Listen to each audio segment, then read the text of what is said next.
Welcome, everybody. Thank you for being here this afternoon. My name is Dale Robertson. I'm president of the Grand Rapids Public Museum, and I just appreciate it coming out. There's better. Thank you. Yeah, appreciate you coming out today. First of all, thank you, Fountain Street Church, for being the venue here today. And this is also in partnership with Ebony Road Players, Grand Rapids Children's Museum, and of course the Grand Rapids Public Museum. I'd just like to say just a couple of words, if I could. You think of a museum as having stuff, right? Artifacts and specimens, and we do. We have 250,000 of them. But it's not just the artifact or the specimen, but it is always the stories. Right? We might think we make decisions based on data and facts and figures, and I happen to be a lawyer, and what's the first thing you do? You get the facts, right, counselor? Yeah. But it's really narrative. We make decisions based on narrative. And it's the narrative then that creates perspective. And perspective is never finite. Right? It's always something that we're adding to. So the GR Stories fits, I would argue, in that lawyer thing, I'm going to submit, right, argue that it fits within the mission of the museum because it is always the stories. And the GR Stories is an initiative really born fairly recently. My good friend Tony Baker and I were actually sitting outside during COVID and having a conversation, and Christina Arnold comes by. And the next thing you know, we're forming GR Stories. And then Juan got pulled into this, right? And there was a group of us that met for some while and then began to pull this effort together that is really adding to the collections, the permanent collections of the Grand Rapids Public Museum. So thank you for being part of this today. And what I'd like to do is turn it over to my good friend and partner and lots of stuff, Tony Baker, but thank him also. Tony took his sabbatical from Ferris State University to create this initiative, that it is the goal of our institution that this become a permanent part of what we do. And so we will continue to add to that archive over generations. So Tony Baker.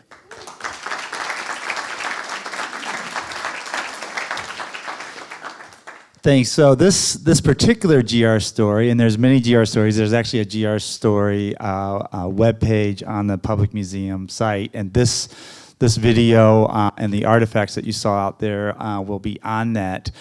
This particular one is part of a series called Learning, Loving, and Living in Grand Rapids. And the idea of it is that we tend to know, I'm a sociology professor and I teach about the civil rights movement. And we tend to know about the civil rights movement as it happened nationally.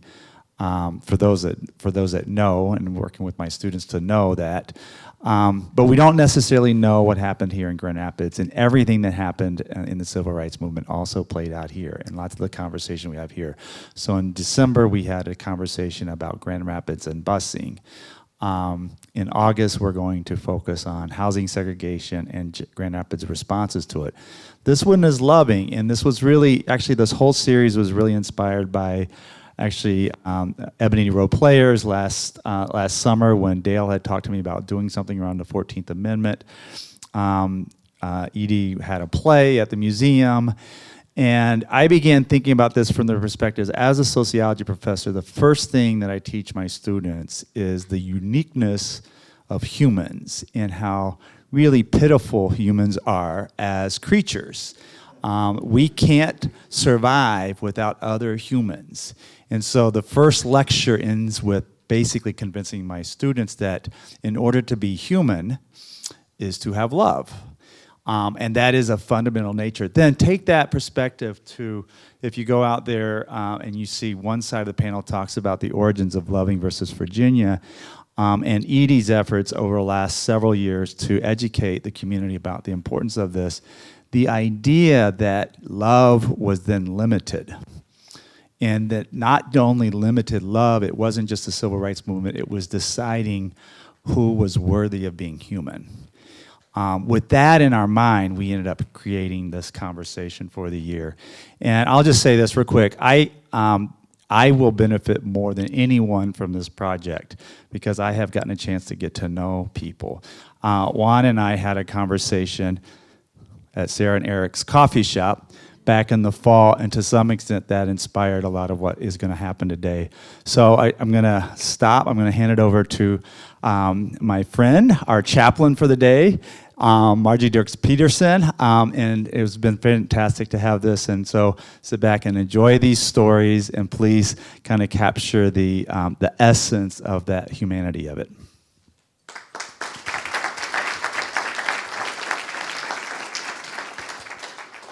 I'm going to have to figure out where to stand, too, so I don't upstage anybody. I just have a few words of introduction, and then we'll get to some questions and stories from the panel. I didn't know that Tony was going to say what he did, but I have a little different way of saying it. People need people. We need our communities, our families, and our most trusted intimates. Without them, we cannot fulfill our basic human purpose. Those special individuals who daily see the promise in our souls are the ones to whom we make solemn and joyful vows. The powerful pull of the right person is difficult, if not impossible, to deny, even though societal norms and expectations often say otherwise. And people like Richard Loving and Mildred Jeter, and like these 8, choose to follow the heart with conviction, knowing that perhaps more than in more conventional marriages, the path will not be smooth. When I was an adolescent, the movie Guess Who's Coming to Dinner came out. I remember saying to my mother, "What would you say if I wanted to marry a black man?"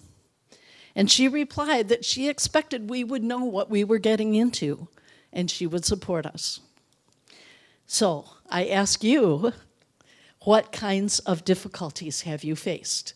And if you just give me a look or raise your hand, I'll bring you a mic, or we can pass that one around, actually. You don't need to turn it on. That's all up to Oscar. I'm not ready to do that. Anybody? Who wants to talk about what kinds of difficulties you faced when you made this choice to be together?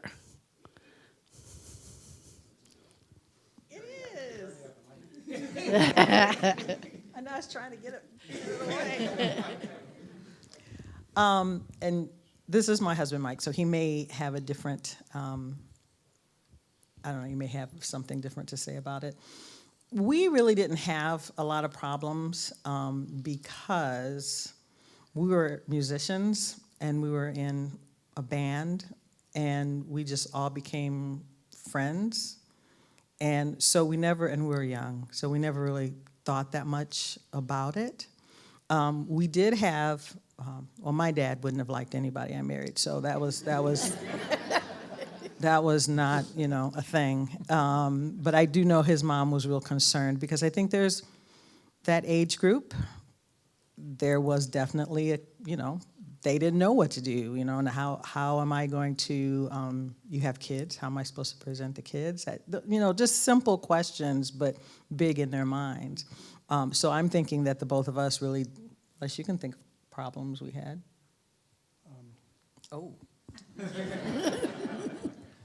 I hated everything about it. Well, like what Edye said, talking about my mother's concerns. Like there's this classic line that mixed couples get asked, like, what did your parents think? And like, my parents were concerned. What if they'd said, "Oh man, no, it's cool. Everything's cool." I'd be like, "God, you people are weird." Because, these things had crossed my mind, when we started dating and all this kind of thing. And what I decided to do was as we were going along, I said, all I'm going to do is I'm just going to ignore that issue of us being a mixed couple and dating. And not that I'm, I didn't really ignore it, but I was acting as if I ignored it in public. So we'll give you one real quick story. My wife loves this one. There's a guy that I worked with, invited, we were teaching at the same school. He invited Edye and I over to his house. So anyways, we go over to his house. There was another couple there too, blah, blah, blah, spent the evening. He hadn't met Edye before and whatever. And anyways, I go to school the next day, and literally this isn't even paraphrased, this is a quote. He said, "I've got a bone to pick with you. Why didn't you warn me that your wife was black?" And Edie's like, "Yeah, you should have told him ahead of time." And I'm like, well, I'm not going to do that. I'm not going to, what, I got to warn people? Now, but then I will tell you, too, that my parents, when they would have people in their age group meet us for the first time, they would tip them off. And I'm like, okay, yeah, because of the age difference. Yeah, that's a different generation, so I get that. But I just said, I'm not going to apologize for her, So anyway, that was the thing there. So I tried to make it sound like it wasn't anything, and you just... Perspective.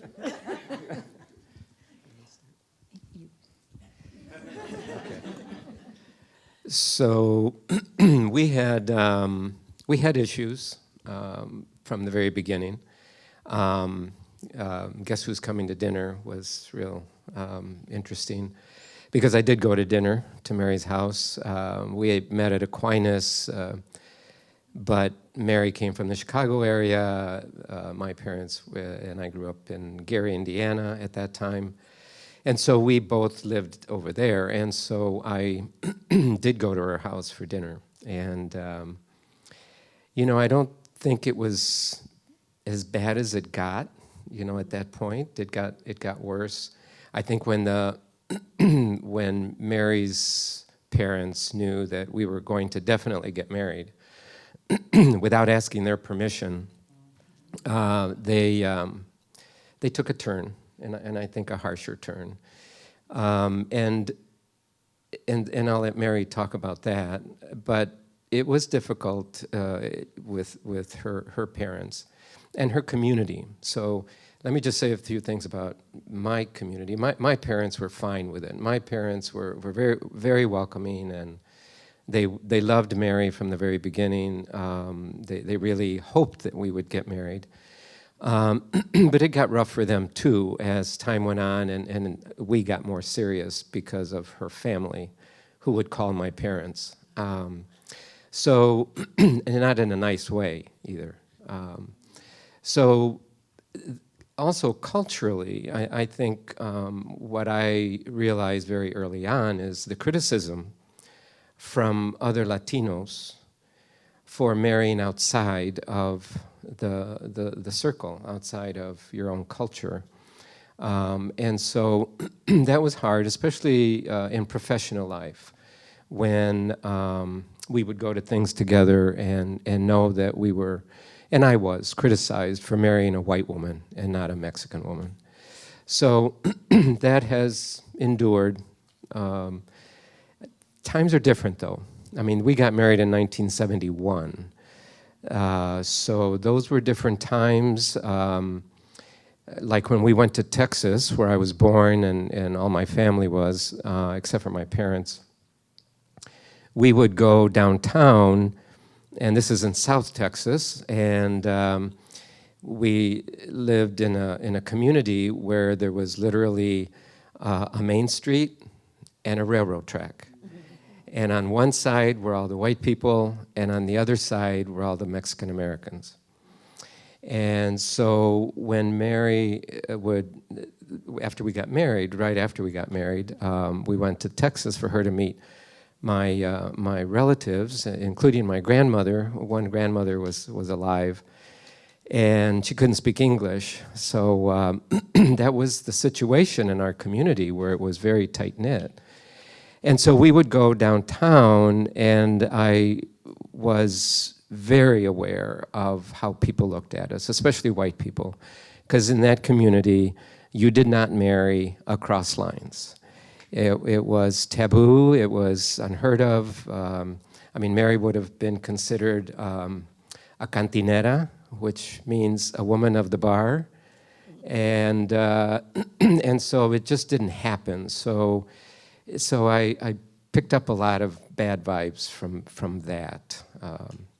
So those two things in terms of cultural that you know I certainly faced, and Mary had her own issues just based on her culture and her community and her parents, a big deal, and I'll let her tell you that.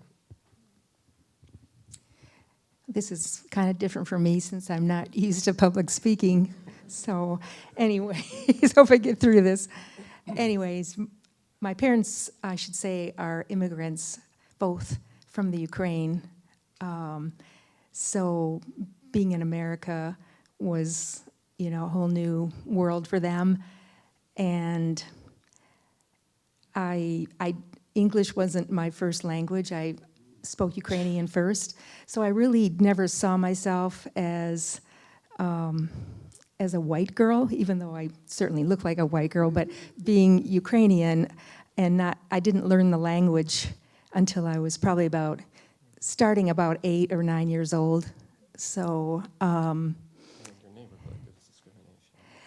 yeah, in my neighborhood, as time went on, more Ukrainians. I lived in a suburb of Chicago, about 40 miles northwest, and more people wanted to leave the city of Chicago and move to more of a rural environment. And so as more Ukrainians moved into the neighborhood where I lived, I was surprised to hear, especially my best friend lived across the street, and I did a lot with her family, and I was really surprised and taken aback when my friend's mother said, "Boy, there's sure a lot of Ukrainians moving into this neighborhood," even though the Ukrainian families so cherished having a home there, and they made it look beautiful and were excellent at gardening, and it was just an incredibly looking place, you know, when after they moved in, and it was a surprise to me because I didn't feel culturally different from Juan. I just sort of went along with. I met him in college. I was a freshman at Aquinas. He was a sophomore at that time, and I just didn't see any differences. But as time went on and we got more serious, it was a great surprise to me when my father started expressing his concerns. He wasn't someone who was like an Archie Bunker. He never expressed any negativity towards anybody. So it was a big surprise.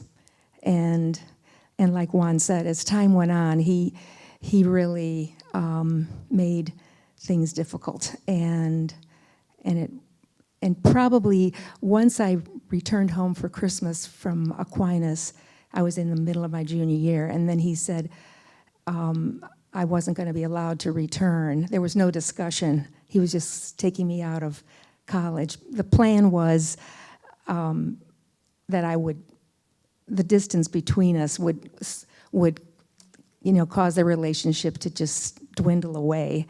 But of course that didn't happen that way. So and then it just got progressively worse. My father just, for some reason, he had Juan come over, and he interviewed us and recorded our questioning by him. I don't know what he was planning to do with that, but we obliged, you know. So it just, in the end, after we married, I was disinherited for over a year until my mother died unexpectedly a year after we were married. So that began the change to where he started feeling remorseful over how he treated us. And so eventually things got slowly better.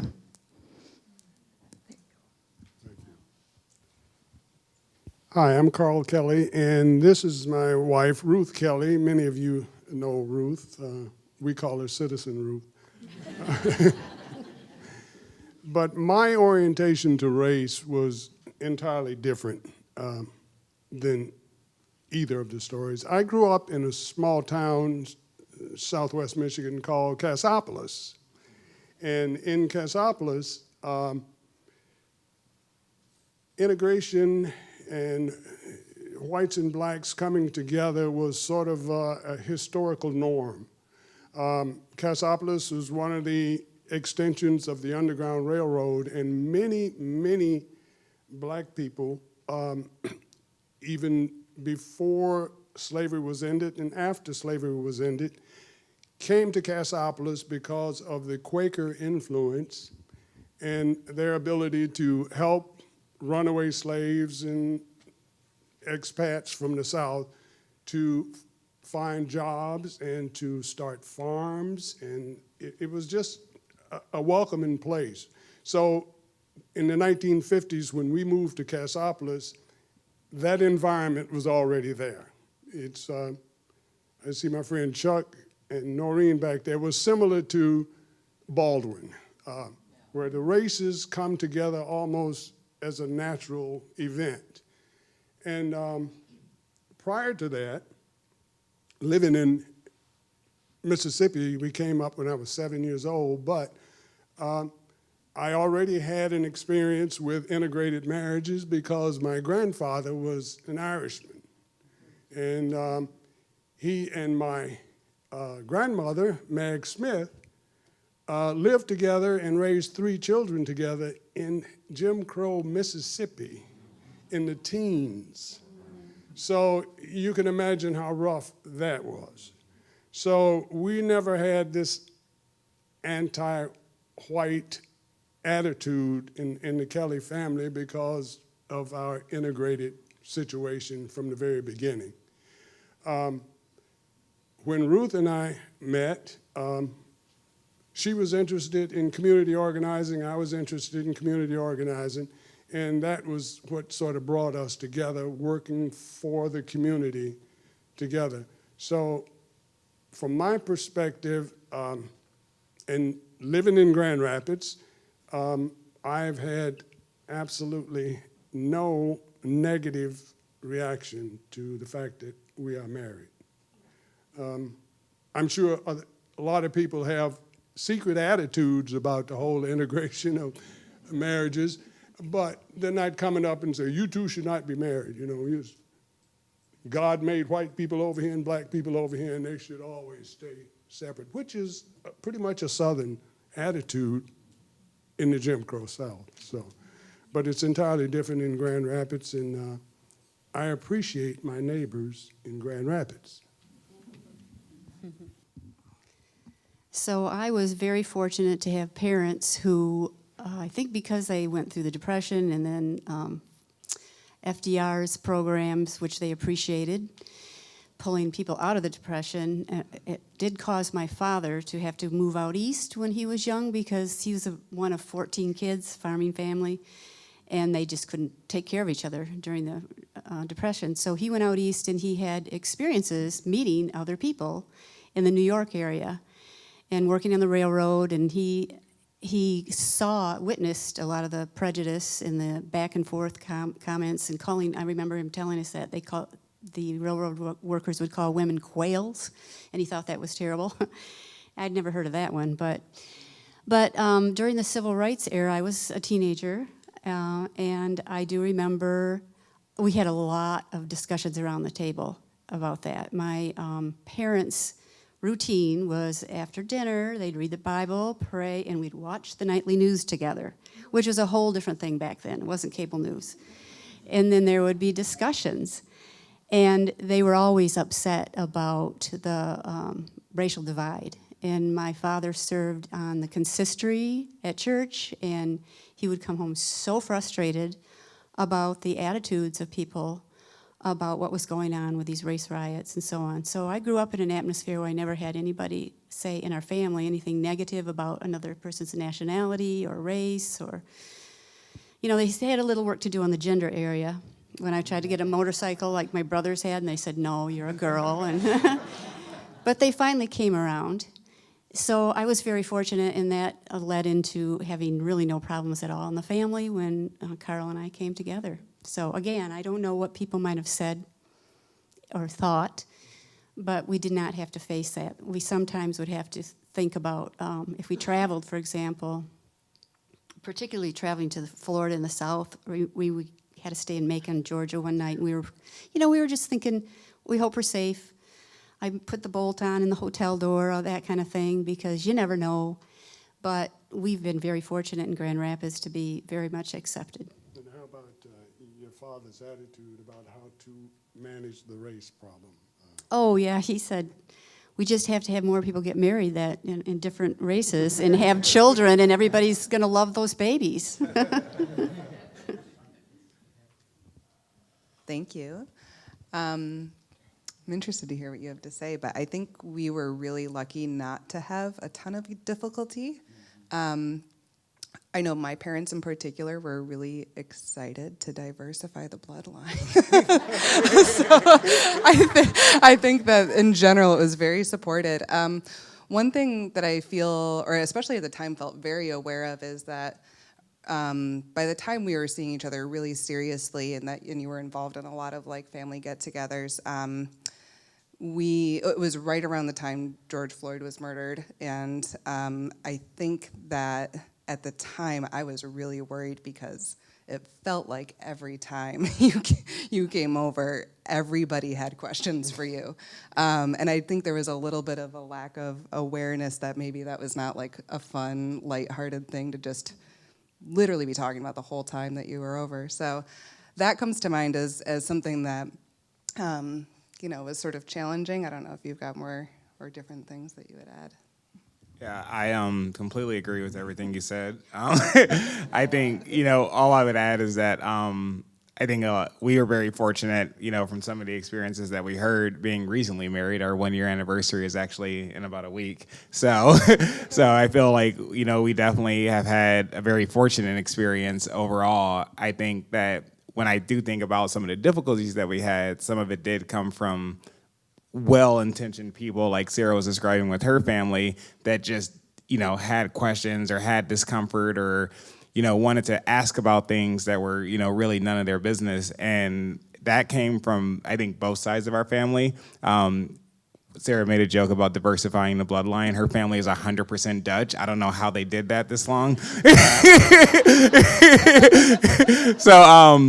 But my family was a bit more mixed. So I was raised a lot by my grandmother, who spent a lot of her time growing up in Alabama. Her mom was black. Her dad was a white man. And basically after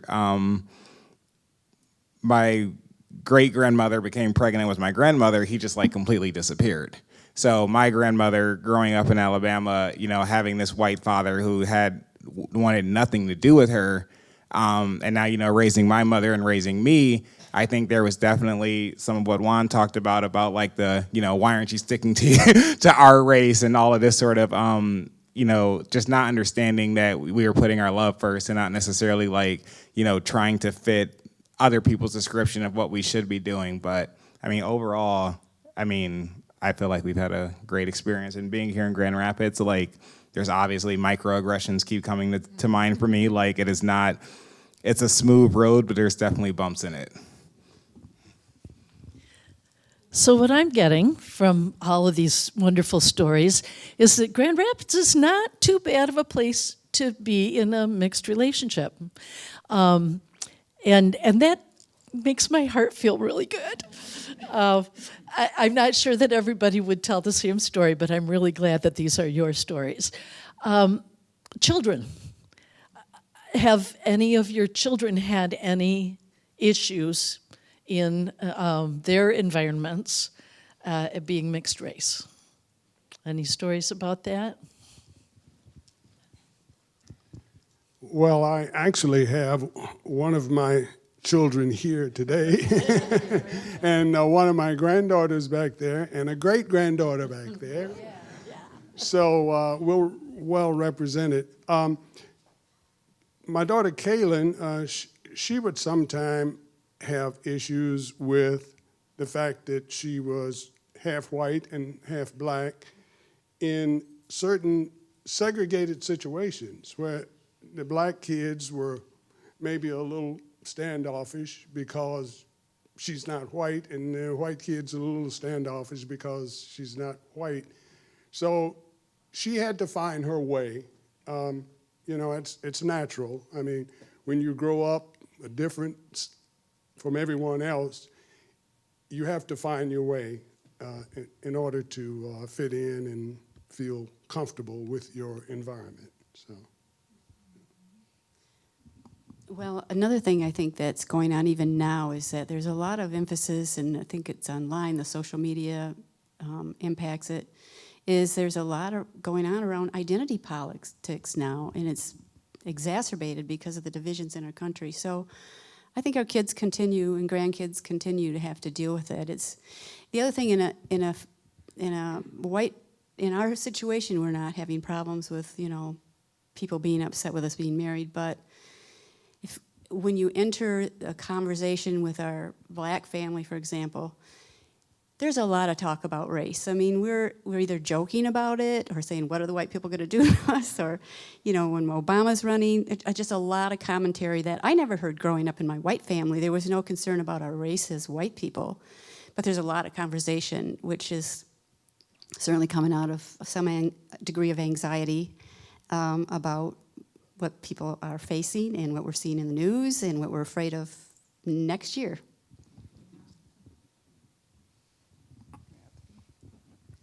Interestingly enough, Sarah and I have kids from previous relationships, and they're both here today. And I wish I could, you know, ask Angelina her thoughts on this question, but I wouldn't do that to her. But I will share one thing that hopefully she won't be too upset with me about, was that, you know, several years ago now, maybe 5 years ago now, when Sarah and I were, you know, becoming more serious in our relationship, Angelina kind of had this perspective of like, well, Ellie is white, she's not my sister, you know, and that was, I think, some difficulty in our family where we had to figure out like what that meant, because yes, they're already stepsisters, but Angelina is black and both of her parents are black, and Ellie is white and both of her parents are white, but they live in the same house together, and trying to figure out like, where does that thought form come from that like, oh, well, because this child is white, she clearly can't be my sister. And that was some work that, you know, we as a family had to do to just, you know, get rid of, honestly. I don't think I have anything to add to that.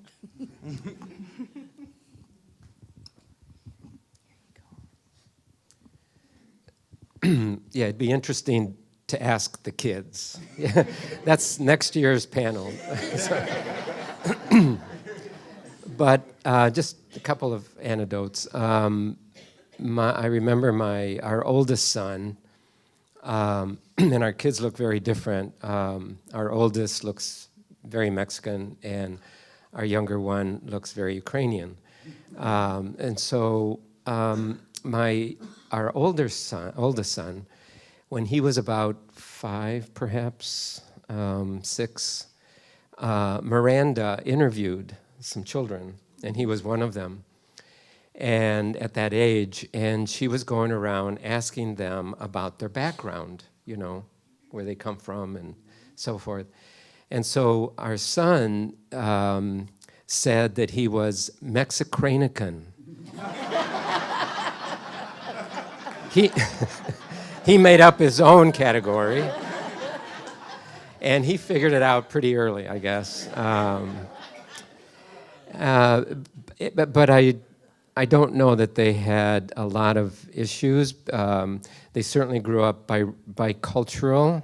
In our home, it was very Spanish and Mexican. Mary's family was very Ukrainian, including language and customs and so forth. And so they were quite exposed, and they went to the Grand Rapids Public Schools and very diverse schools. And so they really never had an issue, although one of our sons, our youngest son, told me about maybe 3 years ago, he was working and he made a comment to me, and he was angry because somebody said to him, because he is blonde, although he's shaves his hair off, and he has blue eyes, somebody said to him, "What kind of a Mexican are you?" And he's he's like 40. He was 40, something like that. And it was like coming back to haunt him. It was like, I know I don't look Mexican. I know my name is Olivarez, but I am, my dad is, trying to justify it. And it's sad that at that age you're having to do that. So I think that sometimes children confront things that we don't know. And a lot of it would be at school. And a lot of us got ridiculed at school if we were in white schools. Like I was bused in Gary, Indiana. I was bused from the Mexican and black community over to the white middle-class community. And there were race riots, and there were lots of things said about us. So I do think children do confront things that we may not know about or even realize as they're going through their own development and identity. And identity today is talked a lot more about than it used to be. But, and I think what's okay today is that you can be biracial, bicultural, bilingual, and it's much more accepted than it used to be. When I started school, we were punished for speaking Spanish in school. I mean, they were trying to assimilate us quickly. So. Yeah, I don't know. I think, so we have 2 children. We have a daughter who is here today. She actually lives in North Carolina. She is a professional stage manager. She's into the arts and all that stuff because her parents are into the arts. But I think, and I don't know this because like you said, you don't know what they're going through, but I think that she has had some identity issues herself. She's very light complected. Both our kids are. And she went to USC to go to school, but I took her shopping one day and everyone started talking to her in Spanish. And she's like, "Mom, they're talking to me in Spanish." I'm like, so I think you better learn a little bit because that might happen to you. But I think she's going through a little bit of identity. Who is she? Is she her mom, who's black? Is she your dad? She's in mixed race theater types of things. She actually is one of a handful of black stage managers in the country. But I think maybe she's walked in and said, "Yep, I'm a black stage manager because my mom's black." But I think she almost has to explain that, So, and then our son is a drummer in New York. He's a jazz drummer. And there's something about that I think is calming to him because it is so multiracial when you're in a jazz setting. He's light complected, but I think he says he's a black drummer. Have you heard that before? No. I think he's like, He says I'm a good drummer. he says he's a good drummer. And he is. Yeah. He's real good. But when I think that this is such a positive thing for them to have different cultures around them and learn different cultures and try to get people not to be so segregated in their way of thinking. And I've always been very interested in other people's culture outside of mine. Since 7th grade, if I met someone that looked different, I wanted to know who they were and where they came from. And I moved to Grand Rapids. I came from Tennessee the year before when I moved here, and I'd only been around my family, my cousins in Tennessee. And so then being in a diverse situation in the 70s was really fun for me, but I also realized that a lot of people did not think that that was such a great idea. And so when I married him, we wondered about the kids. What about the kids? But I said, they just follow us, and as they get older, they'll figure out who they are. But I think it's just taking them a little longer to really identify. If they have to, they can just be themselves. You got any? Well, just, we're from this age group. Like when we started having kids, there's this talk about, okay, how are you going to raise them? Are you going to raise them as black? Or and this was like, a serious deal, and Edie's telling me, well, they have black in them. So, and this was kind of like the mindset. And for me, I was always kind of like, gosh, can't they just be who they are? And, well, yeah, what are they? Anyways, but Edie's theater company ran this Loving Day program today. The predecessor, the thing that kind of launched that idea for her was our daughter was living in Los Angeles. She was going to stage manage this festival called the Mixed Roots Festival. And she asked us, could we come and perform? We say, cool, we'll go out to LA and do this thing. Anyways, this festival was a celebration of multiracial people, really. It was based in literature and film. And anyways, that, I don't know, for me, and it seemed like it gave us a different perspective. And I'm like, yeah, people can be multiracial. And, I think Juan kind of mentioned something to that effect.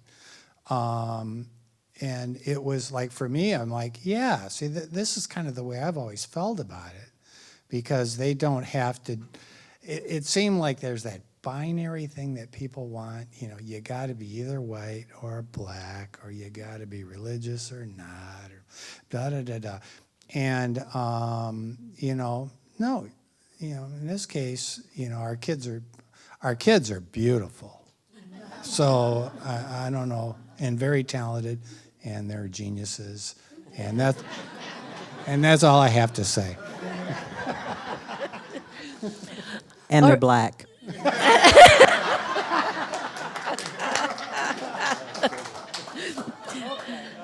All right, so our time is running on, and what I would love to hear very briefly from each of you, whether it has to do with race or not, is a really joyful moment that you remember from your marriage. So some thing that just pops into your mind about, I remember this wonderful, joyful thing. Race or not, just from being together. Go ahead. Carl's like chomping at the bit over here.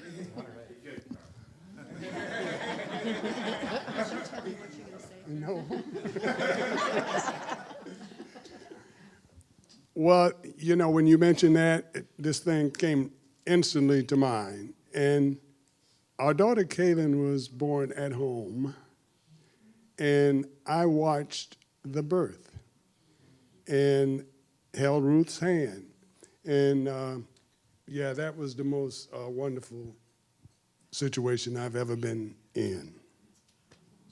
Thank you. Who else?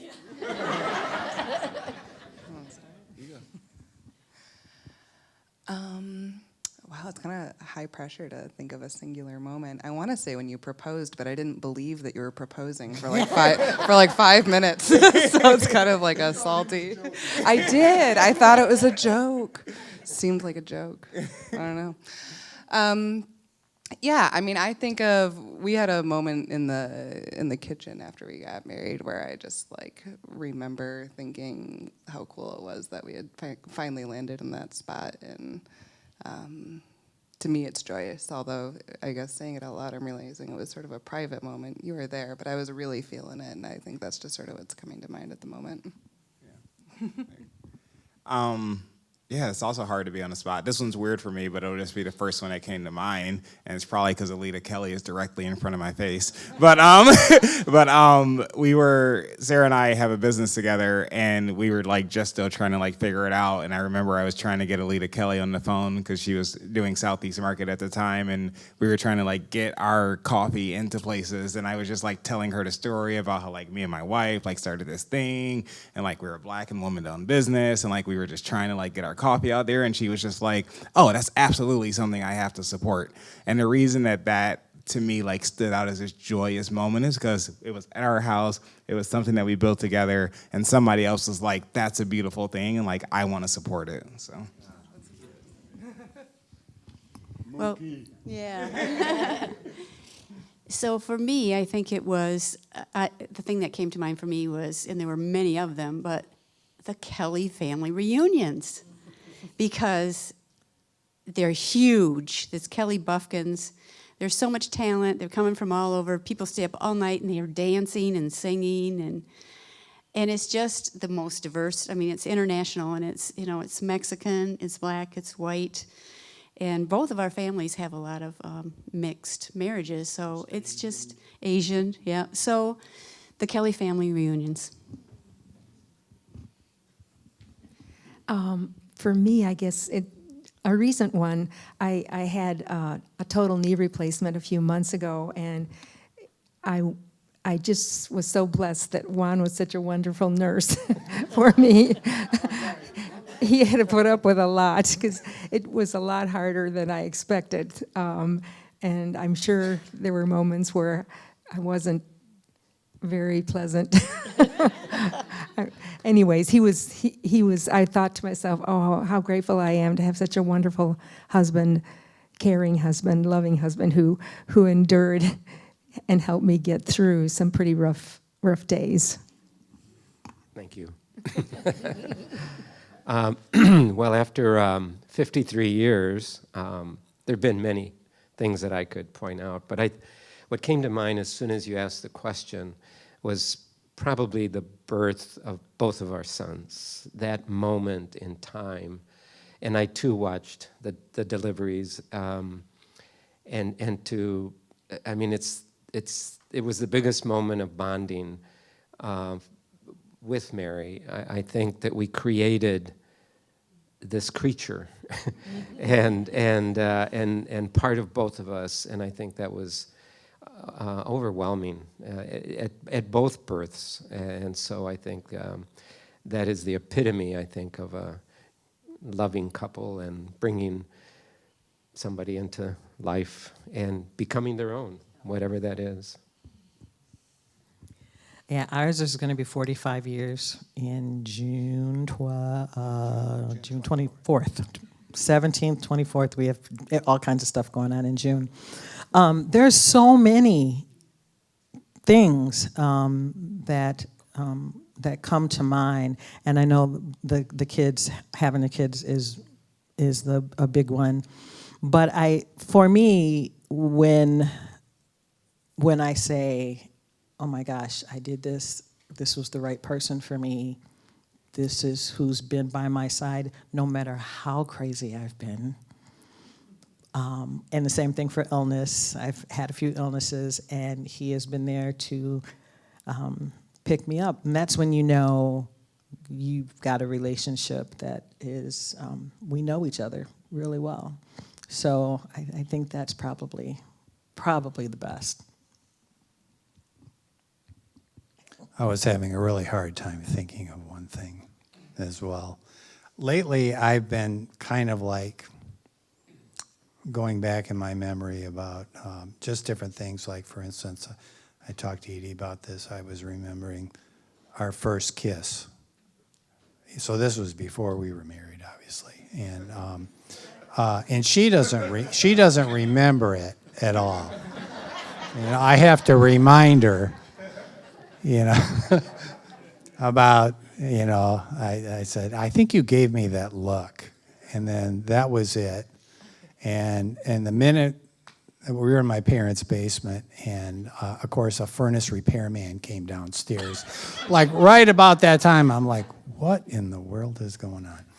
But anyways, like there's actually a lot of joyous moments, you know, that I can, you know, recall. I remember going to, Edye had a regular gig in China. Well, not a regular gig. It was a 4-month gig in China, and part of the deal was she was going to do the gig, but she would send money home, and the kids and I would fly there and spend like a week with her. And when the kids saw her after being away for like about 3 months, yeah, you know, it was super exciting. We're in Beijing, and it's crazy. So, anyways, yeah, there's a ton of those kind of things. Yep. Well, I want to thank you all. I'll take it. Very, very much for coming and sharing your stories with us today. It's been great to get to know you all a little bit, and we'll keep you in mind for future stories. We have a brief reception planned in the lounge out here. We've got wedding cake and some beverages. So please come. It's out here and to your left, and come and visit and, you know, talk with our panelists and all of us. Oh, Tony's got something else to say. It's actually, I want to open it up to have a few questions. I think we have a little bit of time. We have some time, so let's do that. First of all, I do want to make sure, thank you, Margie. I didn't do some of the introduction that I wanted to do, but there's a reason we're at Fountain Street Church. The reason we're at Fountain Street Church is that this is a place that would have done that. So in the future, decades, centuries from now, when people go and search the museum artifacts, there's a reason this is here. And Margie is a chaplain here, and there's an intentionality to the people that are here too. So the city, and I use this phrase maybe too often, but in this space it really is important.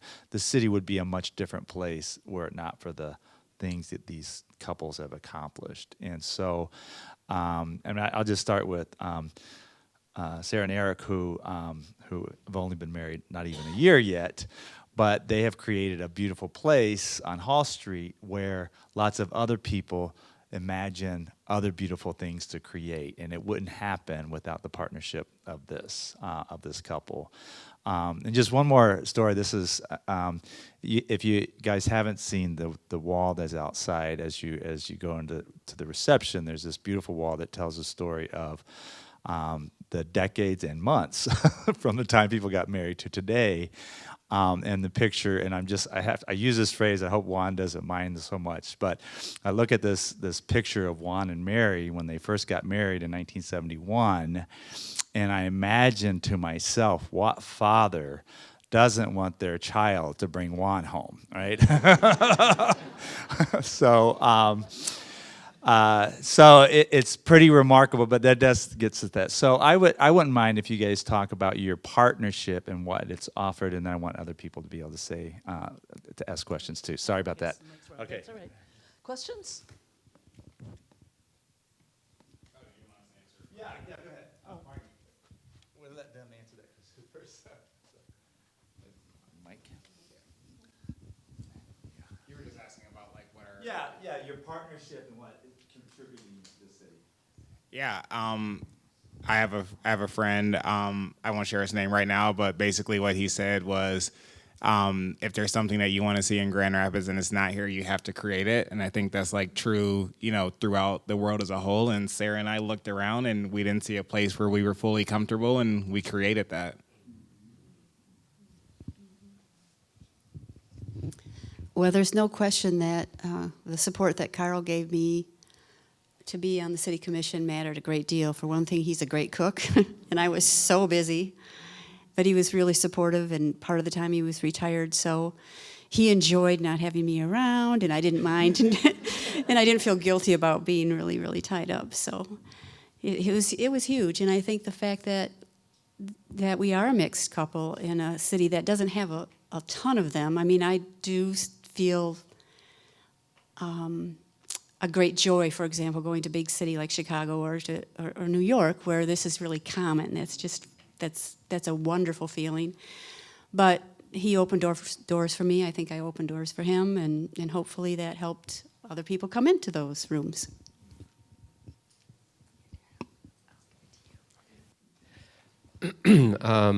Well, I would think that certainly from my standpoint, in kind of the jobs that I've had, and getting into those jobs, going to school when the kids were young. I remember vividly my PhD, which was a lot of work, 7 years working full time, trying to participate in family when I could, and going to school was very rough. And then in my jobs, being president of colleges colleges here, Mary has always stood right there, never questioning what my goals were, never questioning why are you doing that, or why aren't you home more often in the evenings, why aren't you, never ever has she ever said that in 53 years. And that's been amazing, because it is the partnership that we've had. And I'm hoping that I have helped Mary in her career, as she was an incredible special education teacher for Grand Rapids Public Schools, and which was very near and dear to me and my brother, who's here in the audience. Our younger brother, he's the youngest in the family, was born with Down syndrome. And so Mary, having gone into special education, and the passion that she had for these children was incredible. And so we spent a lot of time talking about her career and her work, and fundraising for playgrounds, for adaptiveness, and all that was time that we spent together. So I think it's been an incredible partnership, but I have taken the most out of the relationship, because Mary was there for the kids way more than I was, and I will admit it. And I don't mind when they run to her first, because she was the primary caretaker. But we've had a great partnership, I would call it, in this relationship, and I have always thanked Mary for my accomplishments, because I couldn't have done it without her at all. You want to add to that? You want to start it? No. Okay. So yes, Mike and I have a really cool, I guess what you said, partnership, in as much as we met as musicians. We actually met in college. We went to Aquinas as well. Yay. And when we first met and when we first got married, we got married the month after I graduated from school.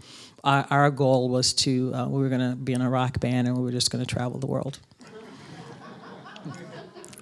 I was serious. I was serious about it.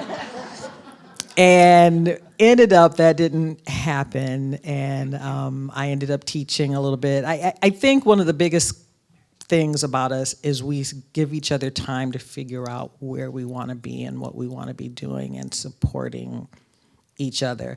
I'm the wild child here, because I gotta go to California, and I gotta go do this, or I've got to do this, and now I've got my theater company.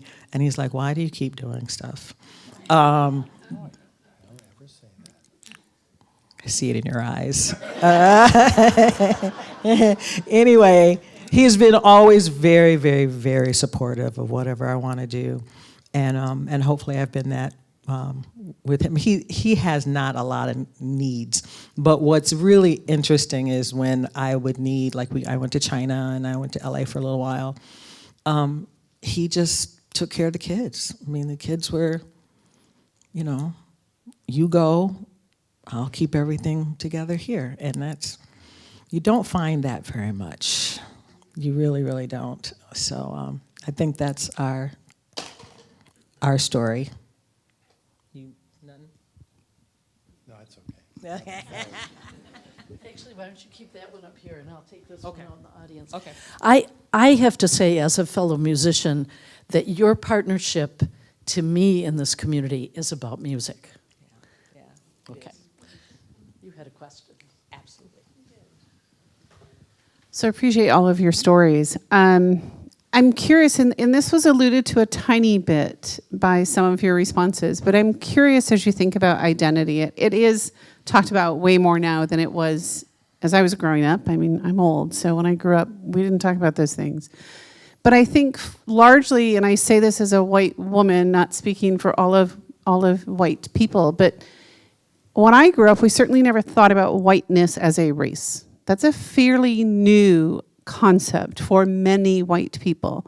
So I'm curious as you think about, and this was talked about a tiny bit with your kids, what does that look like to shape identity, which is so core to how we live and breathe and move through the world?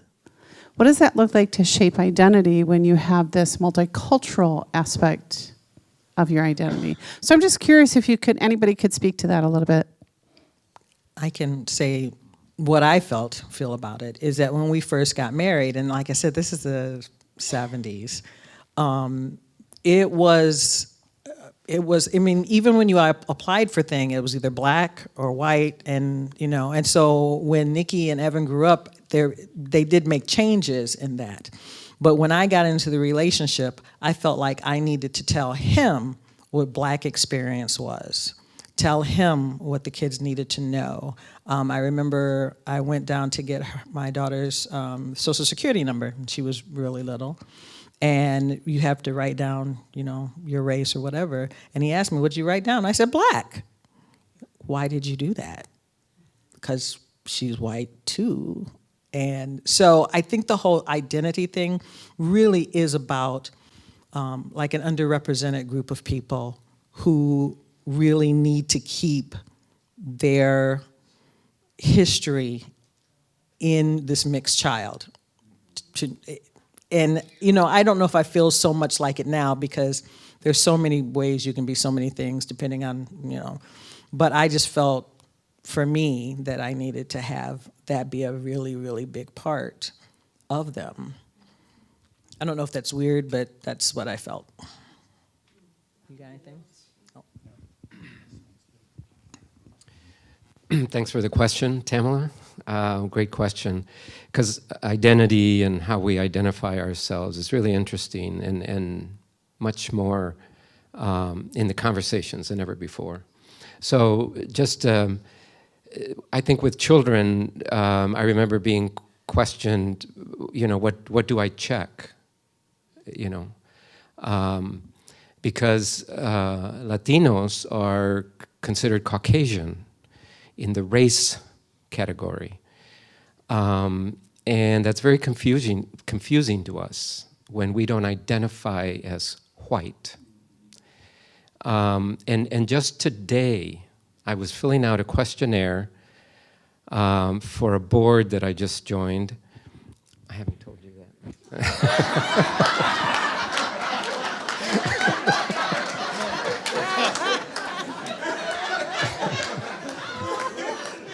Well, yeah.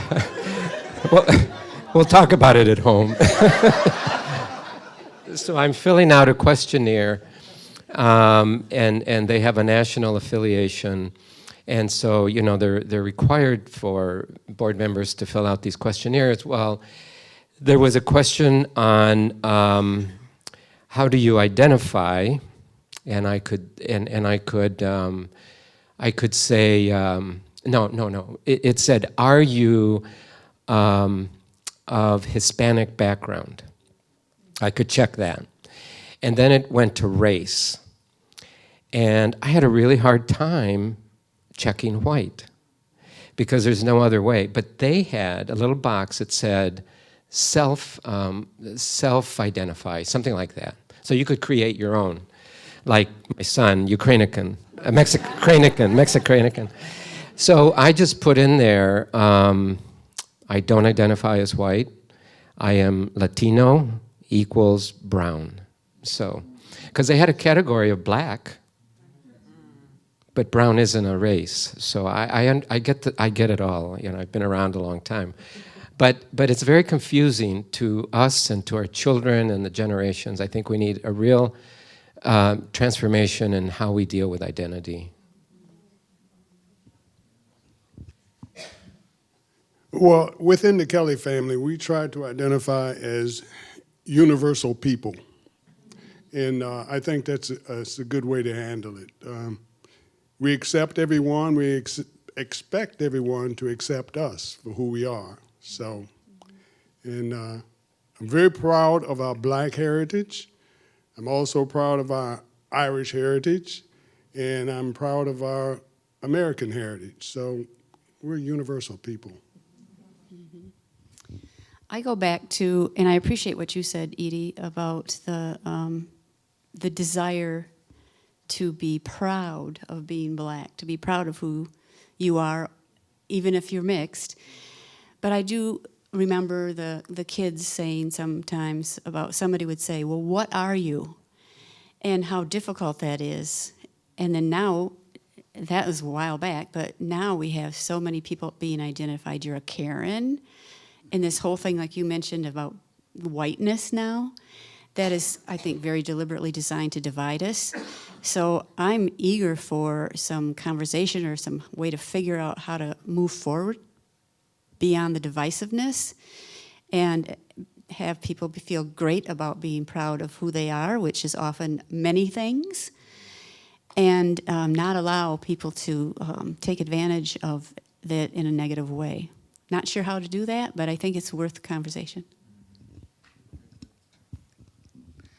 I think that you're onto something in that you don't really think a ton about your whiteness until you're the only white person in a room. And I really think that, like, for a lot of white people, that's not an experience that you have much, depending on your upbringing. I think for Arick and even for Angelina, she's probably had a decent number of experiences where she's the only black person in a room, or we are the only black person in a room. And I didn't have that until I was 27. And I think for Ellie, I think what's really interesting, and she'll probably have some reflective things to say in the distant future about, is that, you know, I think she was 2 when we met, and her understanding of racial identity and her starting to learn things about black culture that now feel really familiar to her, and really all she's known or all she can remember, I think is going to create an interesting, an interesting experience for her, and I think an interesting experience for our family as we kind of have more and more time together to see kind of what that means. But yeah, I think it's not something that's talked about much until you're kind of forced into a situation to have those conversations. I agree. They said it all. All right, I think we have time for one more quick question. Try not to get too deep.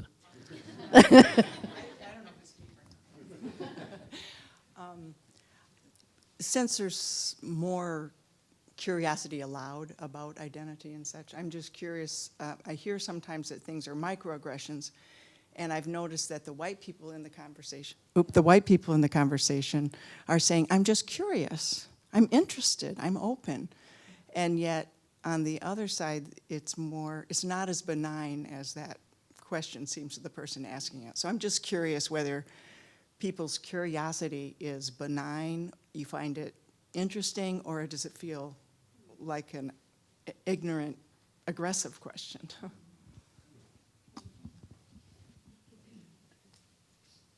Anybody want to go?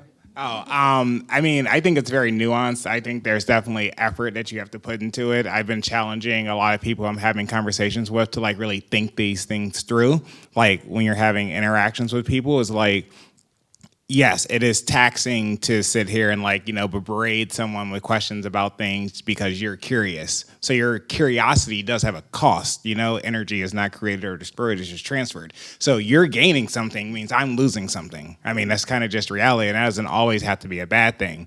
But I think that there is thought that can be put into like building those relationships and asking those questions that doesn't have to be draining, but I don't think that is necessarily fair for Black people to be like, oh, well, I don't want to talk about it, so leave me alone, because then we don't make any progress. But it's also not fair to walk up to Black people and like berate them all day with questions when they got other things to do.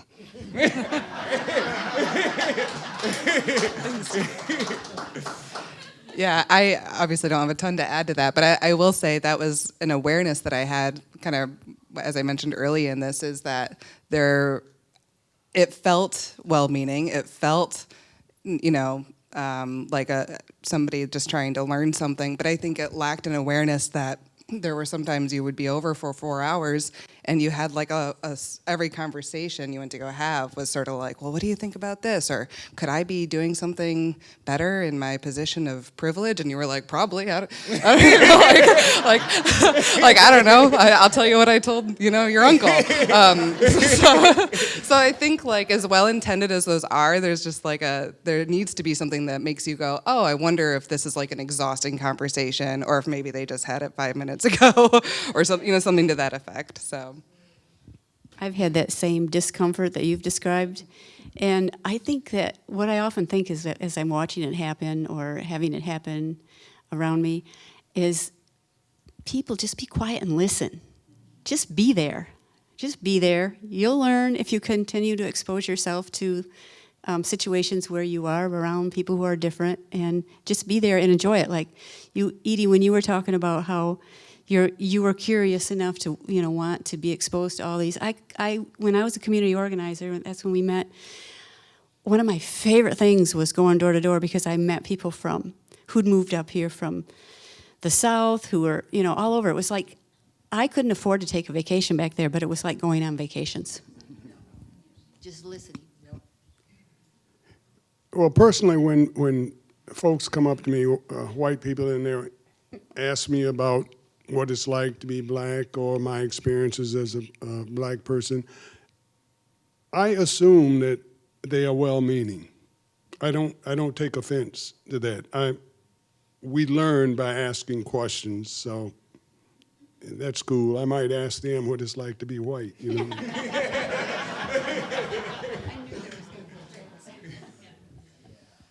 Yeah, I try to, when I've been in those situations myself, because sometimes we're all lumped together, all minorities are lumped together.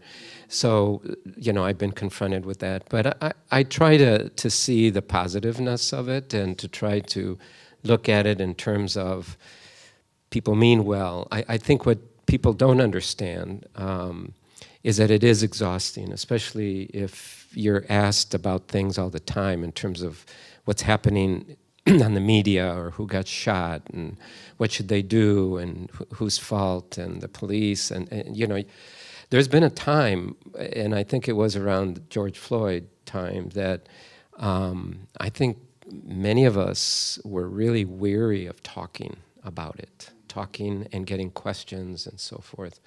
So, but I think thinking in with good intentions is probably a good rule. Yeah, I think I feel the same way. People ask me questions all the time. In fact, they still do. Can I feel you what your hair feels like?